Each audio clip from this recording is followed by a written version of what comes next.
Welcome back to my YouTube channel. എൻ്റെ പേര് ദിവ്യ. ഞാനിവിടെ സാധാരണ ബുക്ക് റിവ്യൂസാണ് ചെയ്യാറ്. അപ്പോൾ നിങ്ങൾ ബുക്ക് വായിക്കാനും റിവ്യൂസൊക്കെ കാണാനും പുതിയ പുസ്തകങ്ങളൊക്കെ പരിചയപ്പെടാനും ഇഷ്ടമുള്ള ആളാണെങ്കിൽ ചാനൽ മറക്കാതെ സബ്സ്ക്രൈബ് ചെയ്തേക്കുക. ഇന്ന് ഞാൻ പരിചയപ്പെടുത്താൻ ഉദ്ദേശിക്കുന്ന പുസ്തകം വിഷ്ണുലാൽ സുധയുടെ അദൃശ്യ മുറിവുകൾ എന്ന് പറഞ്ഞ പുസ്തകമാണ്. നല്ലൊരു കവറാണല്ലേ, കാണുമ്പോൾ തന്നെ പെട്ടെന്ന് നമുക്ക് എടുക്കാൻ തോന്നുന്ന രീതിയിലുള്ളൊരു കവറാണ്. പുസ്തകത്തിൻ്റെ ബേസിക് ഡീറ്റെയിൽസ് പറയാനാണെങ്കിൽ പബ്ലിഷ് ചെയ്തിരിക്കുന്നത് മാൻകൈൻഡ് പബ്ലിഷേഴ്സ് ആണ്. 215 പേജുള്ളൊരു അത്യാവശ്യം വലിയൊരു പുസ്തകമാണിത്. 320 രൂപയാണ് ഇതിൻ്റെ MRP. നോവൽ കാറ്റഗറിയിലെ എഴുത്തുകാരൻ്റെ ഫസ്റ്റ് ബുക്കാണ്. ഫസ്റ്റ് ബുക്ക് എന്ന നിലയിൽ അത്യാവശ്യം കുറച്ച് സീരിയസ് ആയിട്ടുള്ളൊരു പുസ്തകമായിട്ടാണ് എനിക്ക് തോന്നിയത്. സാധാരണ നമ്മളൊരു എഴുത്തുകാരൻ്റെ ആദ്യത്തെ നോവൽ എന്ന് പറയുമ്പോൾ വളരെ സിമ്പിളായിട്ടോ ഒക്കെ വായിച്ചു വിടാവുന്ന ഒരു പുസ്തകമാണ്. അദൃശ്യ മുറിവുകൾ അങ്ങനത്തെ ഒരു പുസ്തകമല്ല, കുറച്ചും കൂടി അറ്റൻഷനൊക്കെ വായനയിൽ ആവശ്യമുള്ളൊരു പുസ്തകമാണ്. ഇതൊരു ഇൻവെസ്റ്റിഗേറ്റീവ് പുസ്തകമാണ്. ഇതൊരു ക്രൈം ത്രില്ലർ ഫിക്ഷനാണ് കേട്ടോ.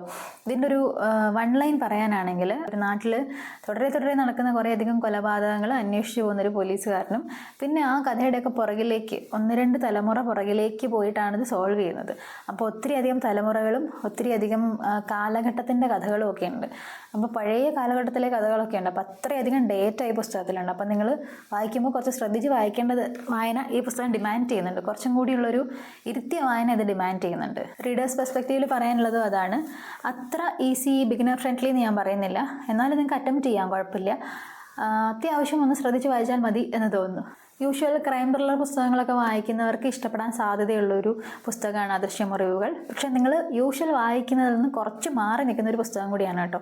ആ ഒരു മോഡ് ഓഫ് റീഡ് അല്ല, വായനയുടെ പേസ് കുറച്ച് ഡിഫറെൻ്റ് ആണ്. ബുക്കിൻ്റെ ബാക്ക് കവറിൽ എഴുതിയിട്ടുണ്ട്, മരണങ്ങളും അതിൻ്റെ അന്വേഷണവും മാത്രമല്ല ചരിത്രവും കൂടി അന്വേഷിക്കുന്ന ഒരു പുസ്തകമാണിതെന്ന്. അതോടൊപ്പം ചരിത്രവും പുരാണവും മായാജാലം അങ്ങനെ കുറേ കാര്യങ്ങൾ ഇതിനകത്തുണ്ട്. റൈറ്റേഴ്സ് പെർസ്പെക്റ്റീവിൽ പറയാനുള്ളത്, നിങ്ങൾ ക്രൈം ത്രില്ലറിൽ തന്നെ സ്ഥിരം ഒരേ ടൈപ്പ് പുസ്തകങ്ങൾ വായിക്കുന്നുണ്ടെങ്കിൽ, അപ്പോൾ നിങ്ങൾ എഴുതാൻ ഉദ്ദേശിക്കുന്നത് അതൊന്നും അല്ല, അല്ലെങ്കിൽ അതാണ്, നിങ്ങൾ ഏതെങ്കിലും രീതിയിലേക്ക് ടൈപ്പ് കാസ്റ്റ് ചെയ്ത് പോകുമോ എന്നൊക്കെ കൺഫ്യൂഷൻ ഉണ്ടെങ്കിൽ ഇത്തരത്തിൽ ഡിഫറെൻ്റ് ആയിട്ടുള്ള പുസ്തകങ്ങൾ ട്രൈ ചെയ്യാം. ഇപ്പോൾ ഞാൻ മുൻപ് ബോഡി ലാബിൻ്റെ ഒരു റിവ്യൂ ചെയ്തിട്ടുണ്ടായിരുന്നു. ബോഡി ലാബ് ഇതുപോലെ തന്നെ ക്രൈം ത്രില്ലർ ആണെങ്കിലും ഡിഫറെൻ്റ് ആയിട്ടുള്ളൊരു പേസ് ഓഫ് റീഡാണ് തരുന്നത്. അപ്പോൾ അദൃശ്യ മുറിവുകളും അതുപോലെ നമ്മൾ നോർമൽ ലാജോ ജോസിൻ്റെ പുസ്തകം വായിക്കുന്ന ഒരു പേസ് അല്ല, വേറൊരു പേസും വേറെ ഒരു കാലഘട്ടവും കഥയും ഒക്കെയാണ്. അപ്പോൾ അതിൻ്റെ ഒരു കളർ തന്നെ വേറെയാണ്. അപ്പോൾ നിങ്ങൾ അതൊന്ന് മനസ്സിലാക്കാൻ വേണ്ടിയിട്ട് വേണമെങ്കിൽ അദൃശ്യ മുറിവുകൾ നിങ്ങൾക്ക് വായിക്കാം.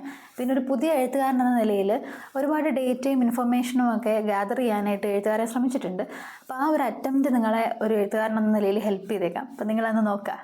പുസ്തകം പർച്ചേസ് ചെയ്യാനുള്ള ഡീറ്റെയിൽസ് ഞാൻ ഡിസ്ക്രിപ്ഷനിൽ കൊടുക്കാം. അപ്പോൾ ഇത്രയൊക്കെയാണ് പുസ്തകത്തെക്കുറിച്ച് പറയാനുള്ളത്. ഒരു ക്രൈം ത്രില്ലറൊക്കെ ആയതുകൊണ്ട് നമുക്ക് ഒത്തിരി കഥ പറയാൻ പറ്റില്ലല്ലോ. സോ നിങ്ങൾ വായിച്ചിട്ടുണ്ടെങ്കിൽ നിങ്ങളുടെ അഭിപ്രായം എന്താണെന്ന് കമൻറ്റ് ചെയ്യുക. Thank you for watching. വേറൊരു വീഡിയോ ആയിട്ട് വരാം. ബൈ.